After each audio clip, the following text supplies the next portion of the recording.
প্রতিদিন তব গাথা গাবো আমি সুমধুর। তুমি দেহ মোরে কথা, তুমি দেহ মোরে সুর।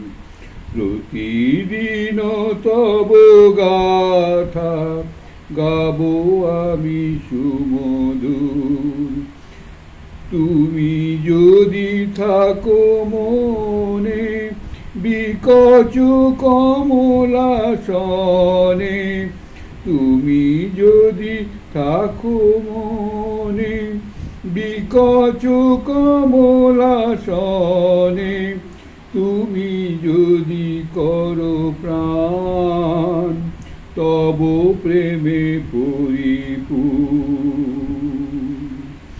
তুমি দেহ মোরে কথা, তুমি দেহ মোরে সুর। প্রতিদিন তব গাথা গাবো আমি সুমধুর। তুমি যদি শোনো গান আমারও সম্মুখে থাকি, সুধা যদি করে দান তোমার উদার আখি। তুমি শোনো যদি গান আমারও সম্মুখে থাকি, সুধা যদি করে দান তোমার উদার আখি। তুমি যদি দুঃখ পরে রাখো করো স্নেহ ভরে, তুমি যদি দুঃখ পরে রাখো দুঃখ স্নেহ ভরে, তুমি যদি সুখ হতে দম্ভ করো দূর। তুমি দেহ মোরে কথা, তুমি দেহ মোরে সুর। প্রতিদিন তব গাথা গাবো আমি সুমধুর। তুমি দেহ মোরে কথা, তুমি দেহ মোরে সুর। এবারে যে দেখা যাচ্ছে ওই স্বামী সোমেশ্বরানন্দ এবার বেরিয়েছেন ওই এতে কী বলে পরিব্রাজক, ঘুরে ঘুরে বেড়াচ্ছে। তো সেই নিজের অভিজ্ঞতার কথা লিখছেন। এলাহাবাদের কাছে ঝুসি, নদীর তীর ধরে এগিয়ে চলেছি, কাঁধে একটা ঝোলানো ব্যাগ, ওতে দুটি ধুতির তোয়ালে পাতলা শতরঞ্জি। প্রথম দিকে চিন্তা ছিল পায়ে হেঁটে ভিক্ষা করে রমতার সাধুদের মতন পারবো কি, থাকার কোনো নির্দিষ্ট স্থান থাকবে না, খাওয়া শোয়া সবই অনিশ্চিত, খালি পাই বা কতক্ষণ চলতে পারবো। অথচ এভাবে যেতে খুব ইচ্ছা হচ্ছিল। পরে ভাবলাম যতটা পারি যাই, তো না পারলে ট্রেনে চড়ে কাছের আশ্রমে চলে যাব। সঙ্গে পয়সা বা করিও নেই, তবে জানা ছিল সাধুরা বিনা টিকিটে ট্রেনে উঠলে গ্রেপ্তার হয় না। গোড়ায় বেশ অসুবিধা হচ্ছিল, খালি পায়ে চলার অভ্যেস নেই। রাস্তা ছেড়ে নদীর কাছে চলে এলাম। 1.5 মাইল মতো হেঁটে জল চেষ্টা পেল। রাস্তায় উঠে একটা দোকানে গিয়ে জল খেতে চাইলাম। দোকানে একটু অবাক হয়ে ভালো করে দেখলো আমাকে, 1 লোটা জল ও মিছরির একটা টুকরো দিল। খেয়ে আবার নদীর ধরে হাঁটা।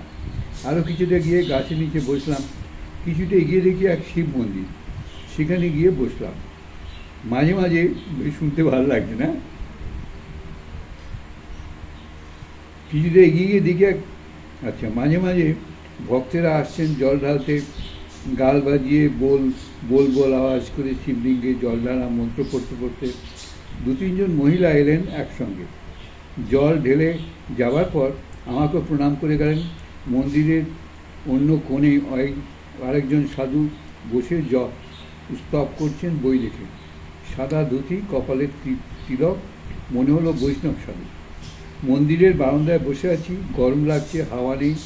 রাস্তা চলে গেছে পাশ দিয়ে, অন্য পাশে চাষের জমি, দূরে একটা গ্রাম আছে সম্ভবত, কয়েকটা বাড়ি দেখা যাচ্ছে। উঠতে ইচ্ছে হচ্ছে না, বড় ক্লান্ত লাগছে। রাতে নদীর তীরে দিয়ে হাঁটতে অবশ্য খুব ভালো লাগে। ঠান্ডা হাওয়া, চারদিক নির্জন অন্ধকার, উপরে আকাশ জলজল করছে অসংখ্য তারা। একা হেঁটে চলছিলাম এক নিঃসঙ্গ মানুষ। জীবনানন্দের কবিতা মনে পড়ছিল, হাজার বছর ধরে আমি পথ হাঁটিতেছি পৃথিবীর পথে। মনে এক অপূর্ব আনন্দ। এই পৃথিবীতে নিজেকে মনে হয় এক ট্যুরিস্ট। এই পৃথিবীতে বেড়াতে এসেছি কয়েকদিনের জন্য, কিছুদিন পরেই তো চলে যেতে হবে। আকাশের কত তারা, বিশাল মহাকাশে কত কোটি নক্ষত্র, এর মধ্যে পৃথিবী আর কতটুকু? আর জীবন তো একটা ঘটনা মাত্র। এই পৃথিবীতে প্রাণের আবির্ভাবের আগে সূর্য, গ্রহ, নক্ষত্র, নীহারিকা ছিল। সব প্রাণ লুপ্ত হয়ে যাওয়ার পরও এগুলি থাকবে। এই মহাবিশ্বে মানুষের স্থিতি কতটুকু, কী বা এর তাৎপর্য? অথচ এই নিয়েই কত না সংঘর্ষ, মানুষের কত আশা, চেষ্টা, ছোটাছুটি, ছেলে মানুষ করেই কেটে যায় সারা জীবন। নজরুলের গানটা মনে পড়ছে, খেলেছি এ বিশ্ব লয়ে বিরাট শিশু আন মনে। গতকাল রাত কাটিয়েছি স্টেশনে, প্ল্যাটফর্মের বেঞ্চে ঘুমিয়ে।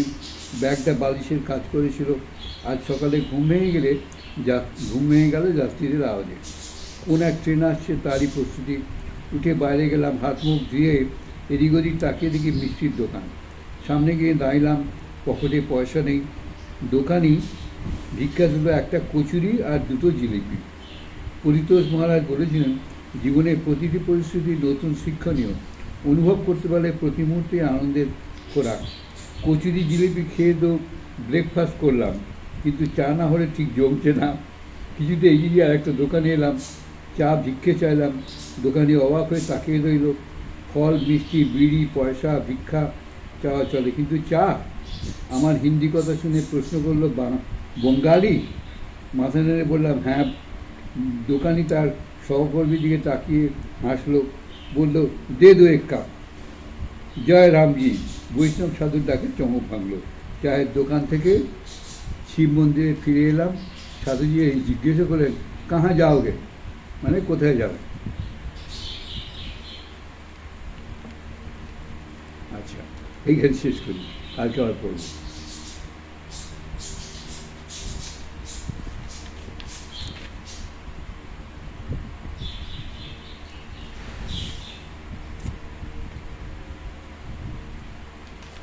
বেশ লাগছে এই এই সমস্যানন্দের পরিব্রাজক জীবন। আমারও খুব ইচ্ছে করতো মাঝে মাঝে, বুঝলেন, তখন আজ থেকে অনেক বছর আগে, কিন্তু হয়ে ওঠেনি কোনো কারণে। খুব ইচ্ছে করছিল হেঁটে পুরুলিয়া আমাদের একটা আশ্রম আছে, বাড়ি থেকে হেঁটে চলে যাবো, সঙ্গে কিছু নমুনা পয়সা করে হাঁটতে যাবো, বিক্রি করে খাবো। এই সাধুদের জীবন পড়তে পড়তে মনে হয়েছিল, কিন্তু কার্যত সেটা আর হয়ে ওঠেনি।